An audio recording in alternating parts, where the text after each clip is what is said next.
আসসালামু আলাইকুম। বাংলাদেশ জামাতে ইসলামী আজকের মূল ভিডিওটা মূলত তাদেরকে নিয়েই যারা পূর্ব পাকিস্তান থেকে বাংলাদেশ হোক সেটা চায় নাই। মূলত তারা এই দেশে যে স্বাধীনতা পরবর্তী সময় সেই দেশে বসবাসের অযোগ্য, তারা বাংলাদেশের একটা অপশক্তি, পাকিস্তানি অপশক্তি। তাদের এই দেশে না রাজনীতি তো পরের কথা, ওই নামে এবং ওই ব্যক্তিরা এই দেশের নাগরিকত্ব পাওয়ার তাদের আমি মনে করি মরণোত্তর নাগরিকত্ব বাতিল করা উচিত, কারণ তারা এই দেশে স্বাধীনতা চায় নাই।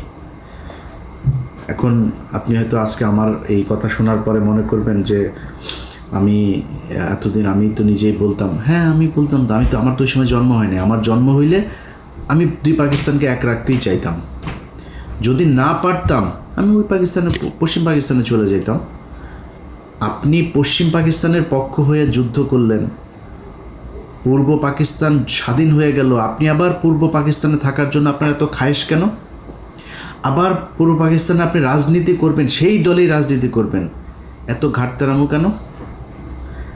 আপনাদের এই ঘাটতেরামোর কারণে আজকের এই বাংলাদেশে অসংখ্য মানুষ গুম হয়, খুন হয়, ধর্ষিত হয়, ধর্ম পালনের সমস্যা হয়, ইসলাম পালনের সমস্যা হয়, এই দেশের দাড়ি টুপি রাখতে সমস্যা হয়। কিভাবে খুব মনোযোগ দিয়ে শুনেন, কথা টুইস্ট করা যাবে না আর উল্টাপাল্টা বোঝাও যাবে না, যেটা বলছে সেটা বুঝতে হবে। জামায়াতে ইসলামী এই ৭১ সালের যে অবস্থান ছিল, আমি তাদের সেই অবস্থানকে সমর্থন করি, আগেও করি, এখনও করি, সারা জীবনই করব। কারণ দুই পাকিস্তানকে ভাঙার কারণে ভারত আজকে এই বাংলাদেশের উপরে এই ধরনের নির্যাতন এগুলো করার সুযোগ পেয়েছে। সে পর্যন্ত ৭১-এর ১৬ ডিসেম্বর ফুল স্টপ, শেষ। আপনি এসে তারপরে শুরু করলেন রাজনীতি করার সুযোগ দেওয়া হইল। দেওয়ার পরে আপনি ৯১ সালে খালেদা জিয়াকে সমর্থন দিলেন, সরকার গঠন হইল।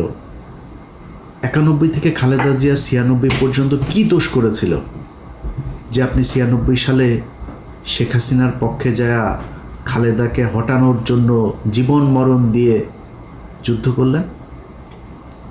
কি করেছিল খালেদা জিয়া আপনার সাথে? এই দেশের বিরুদ্ধে অবস্থান নিয়েছিল।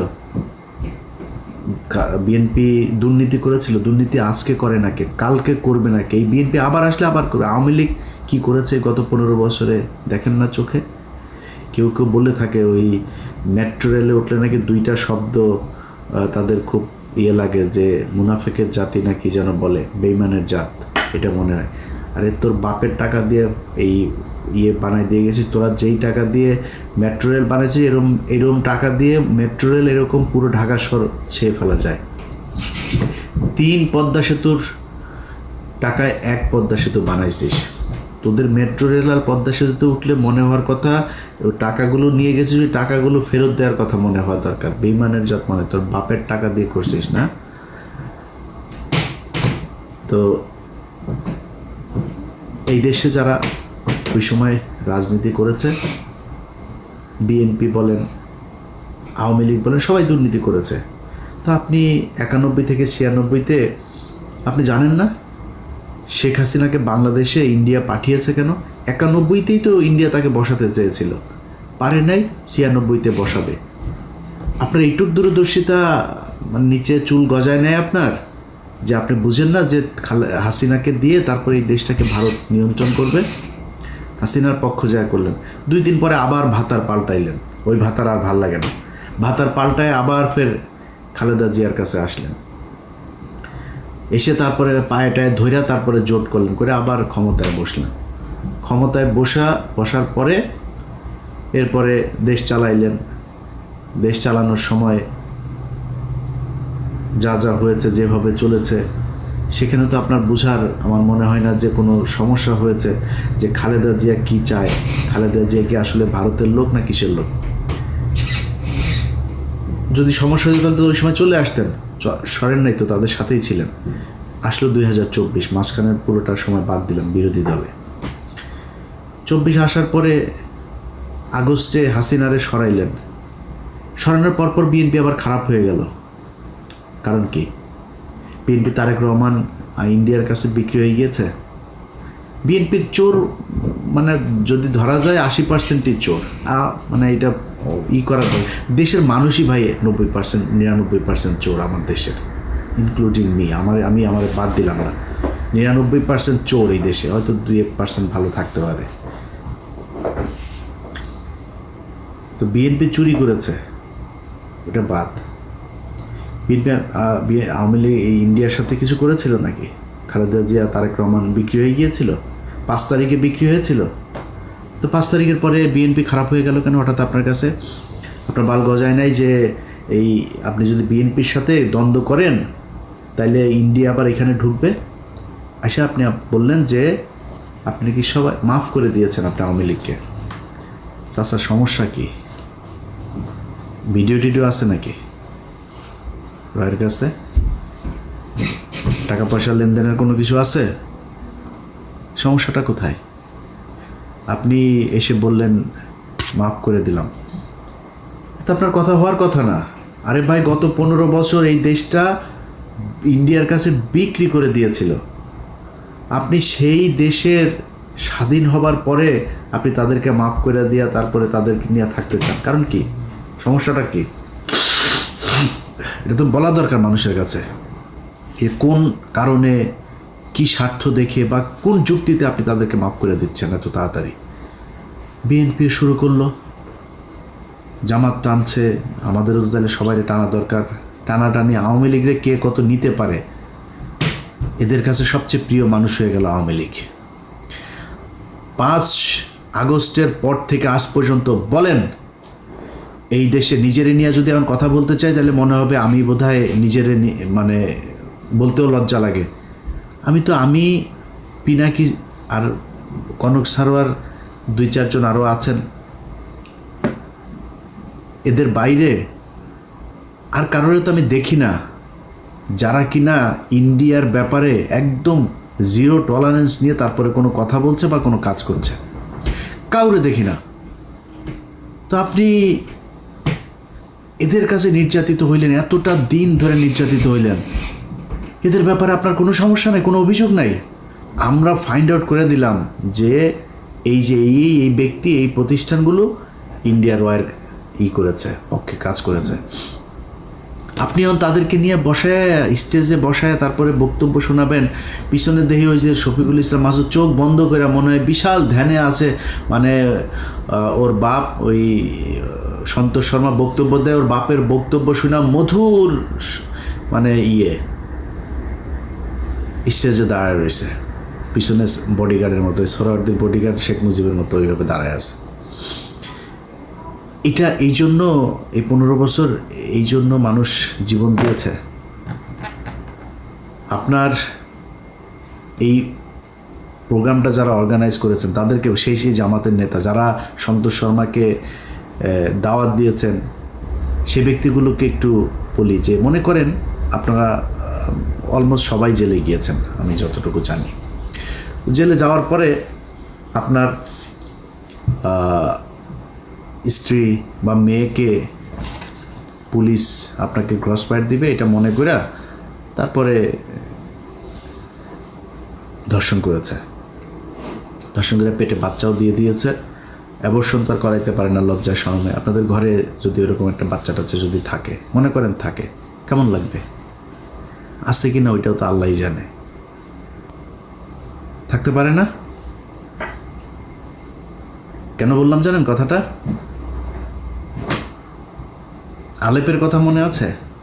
আমার এই চ্যানেলে একটু পিছনে যায় ভিডিওগুলো দেখেন। এই পুলিশ অফিসার এক ব্যক্তিকে ধরে তার স্ত্রীকে তার স্বামীর ক্রস ফায়ারের ভয় দেখিয়ে রোজা ভাঙিয়ে রোজার মাসে তারপরে ধর্ষণ করেছে।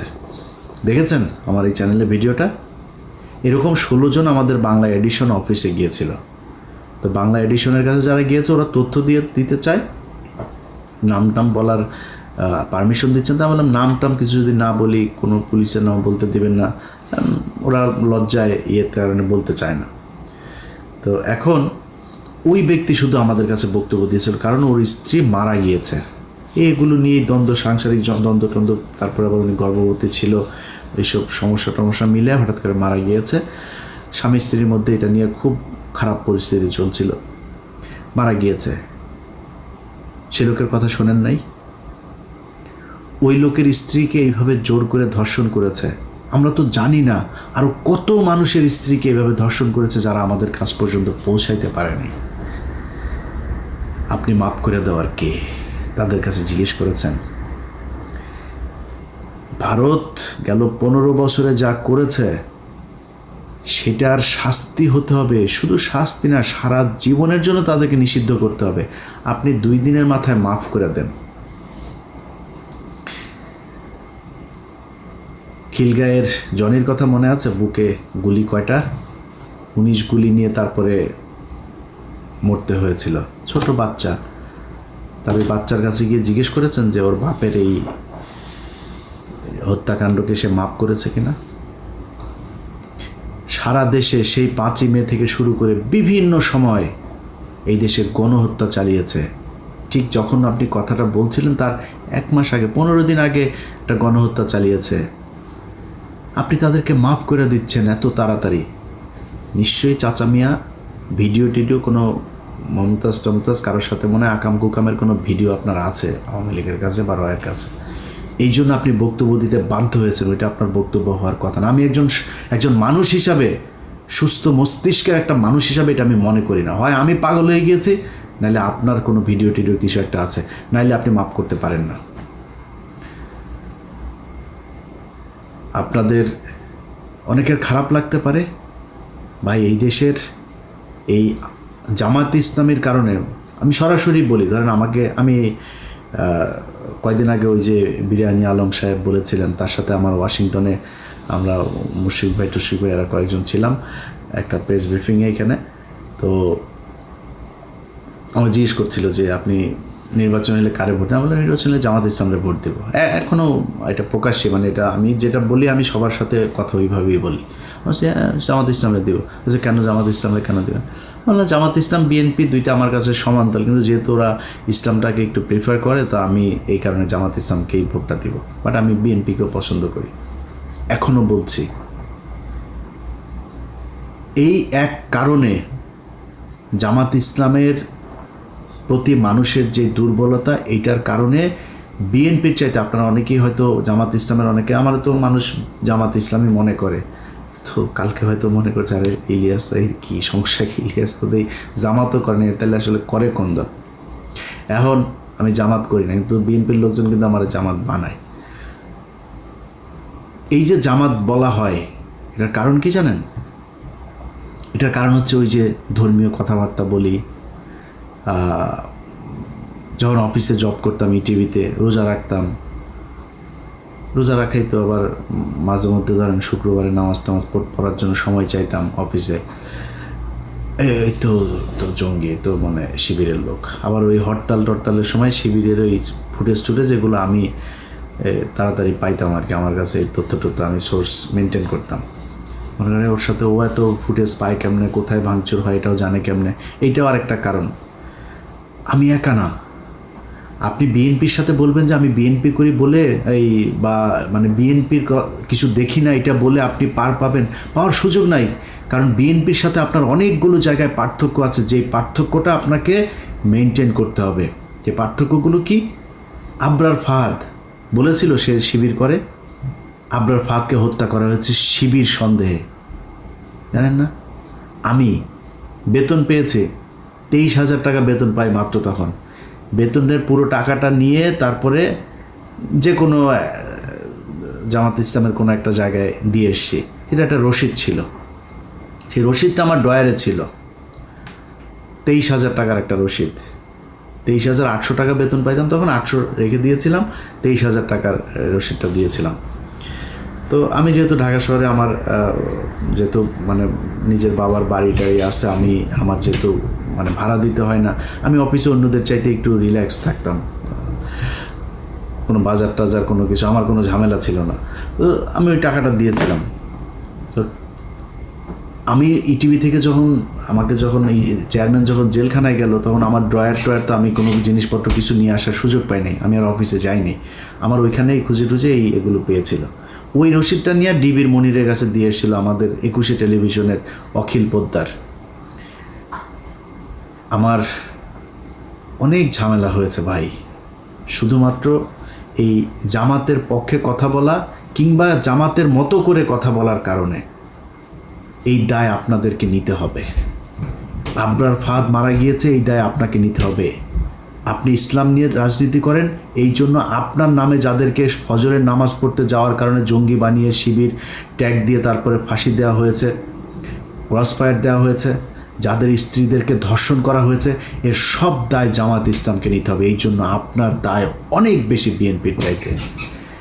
বিএনপি তো ভাই খালি খালেদা জিয়া, তারেক রহমান, জিয়া পরিবার বাদ দিলে বিএনপির 90% মানুষের সাথে আওয়ামী লীগের কোনো পার্থক্য নাই। আপনি যদি নাকি এই ভারতের ইস্যুটার সামনে নিয়ে এসে যদি বলেন, ভাই বিএনপির বহু মানুষ আছে। এই যে সালাউদ্দিন দেখেন না, সালাউদ্দিন ইন্ডিয়াতে ধরে নিয়ে গিয়েছিল, আমরা জানি, ধরে নিয়ে যে তাকে গুম করেছিল। ওই গুম হয় নাই, ওই বাংলাদেশের মানুষরা গুম করছিল। ইন্ডিয়াতে বসে সে আমাদের সাথে ফোনে কথা বলে, আমার সাথে অনেকবার কথা হয়েছে। ইন্ডিয়াতে বসে থেকে কথা বলে আমার সাথে, অনেক ইনস্ট্রাকশন দিত, ভাই এরকম করো, এরকম এই সেই। আমি খুব অবাক হইতাম যে ইন্ডিয়াতে বসে সে কথা বলে, তারে কিছু বলে না।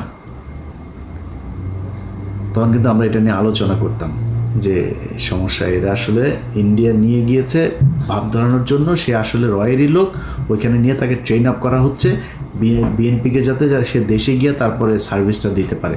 সেই সার্ভিস এখন এসালাম টেসালাম এদের সবাইকে বাঁচায় সালাউদ্দিন সাহেব দিচ্ছেন। তো বিএনপিরে যদি আপনি তারেক রহমান, খালেদা অর্থাৎ জিয়া পরিবারের বাদ দেন, আমি জানি না ভাই কয়জন খুঁজে পাবেন সেখানে ইন্ডিয়ান লোক। মির্জা ফখরুল এই দলের দ্বিতীয় পার্সন, তার মতো লোক ভারতীয় এজেন্ট। এরপরে আর কে কোথায় আছে আমরা জানি না, এটা নিয়ে আজকে কথা বলছি না, যেহেতু আজকে ওইটা বাদ। তো মানুষের প্রত্যাশা জামাত ইসলামের উপরে অনেক বেশি, বিশেষ করে ভারতের ক্ষেত্রে, কারণ ভারতের সাথে আপনারা 71-এ হেরেছেন। এই গত কয়েক বছরে আপনাদের কয়েকজনকে হত্যা করা হয়েছে। 15 বছর আপনাদের যেসব শিবিরের ছেলেপেলে আছে, জামাতের লোকজন আছে, তাদেরকে প্রচণ্ড কষ্ট নির্যাতন সহ্য করতে হয়েছে। এই কষ্ট আপনাদের উপরের এই তাহের ঠাকুরের মতো, এই তাহের মিয়ার মতো এরকম 2-4 জন রয়ের এজেন্টকে নিয়ে আপনি এই পুরো দেশের সব মানুষকে বিপদে ফেলতে পারেন না। জামাতে ইসলামকে নিয়ে অনেক কিছু বলার মতো সুযোগ ছিল, কিচ্ছু বলি নাই। আপনি জানেন এটিএম আজহার এখনো পর্যন্ত জেলখানায় আছে। বাংলাদেশের মানুষকে বিষয়টা বলি, কেন আছে জেলে জানেন? জেলে আছে জামাত ইসলামের কয়েকজন নেতার কারণে। তারা ইচ্ছা করে তাকে জেলখানায় রেখেছে, তারা চায় না সে ছাড়া পাক। 5 তারিখের পর থেকে এখনো পর্যন্ত জামাত ইসলামের অনেক নেতার বাড়িতে আওয়ামী লীগের লোকজনকে লুকিয়ে রাখা হয়েছে। শিবিরের ছেলে পেলে যায় কিছু কিছু জায়গা থেকে তুলে জোর করে তারপর জামাতের সাথে যুদ্ধ করে তাদেরকে বের করেছে। জামাত ইসলামের সাথে শিবিরের একদম খুব স্পষ্ট কিছু দ্বন্দ্ব, তারা সেই বিষয়গুলো বাইরে আসতে দেয় নাই, কিন্তু সেই দ্বন্দ্বগুলো এখন প্রকাশ পাচ্ছে। জামাত ইসলাম, ইসলামী ছাত্র শিবির থেকে শুরু করে যারা এই দলের সমর্থক কর্মী, যারা যেখানে আছেন, আপনারা যদি মনে করেন ভাই সন্তোষ শর্মার মতো লোককে এরকম একটা জায়গায় জায়গা দিয়ে জামায়াতে ইসলাম ভালো কাজ করেছে এবং আপনারা সেটাকে সমর্থন দেবেন, আমার কোনো সমস্যা নাই। কিন্তু আজকের পর থেকে জামায়াতে ইসলামকে কোনো জায়গায় কোনোভাবে ছাড় দিয়ে ইলিয়াস হোসাইন কথা বলবে না। আপনাদের সম্মান থাকলো কি না থাকলো যায়ও না আসেও না, কারণ এই জামায়াতে ইসলাম আর আওয়ামী লীগের মধ্যে কোনো পার্থক্য নাই। ওরা ভারতীয় চর, তোমরা পাকিস্তানি চর। আমরা পাকিস্তানের সাথে প্রচণ্ড ভালো সম্পর্ক রাখতে চাই, কিন্তু তুমি পাকিস্তানের হয়ে এই দেশের বিরুদ্ধে, মানুষের বিরুদ্ধে যুদ্ধ করে তারপরে এই দেশে এসে রাজনীতি করবা, রাজনীতি করতে এসে যখন যার দিকে মনে চায় তার পক্ষ হয়ে কাজ করবা, আর তোমারে আমরা কোলে তুলা তুলা নাচবো, এটা মনে করার কোনো কারণ নাই। এই কারণেই আজকের ভিডিওতে সবশেষ যেটা বলতে চাই, তোমাদের এই গত 15 বছরে তোমার দলের ভেতরে যত মানুষজন নির্যাতন সহ্য করেছে তাদের কাছে পারমিশন নেওয়া, তারপরে সন্তোষ শর্মাকে কালকে স্টেজে উঠিয়েছিল কিনা, এটার পরিষ্কার জবাব তোমাদের Facebook, website, television, press release এসবের মাধ্যমে আমরা জানতে চাই। আল্লাহ হাফেজ।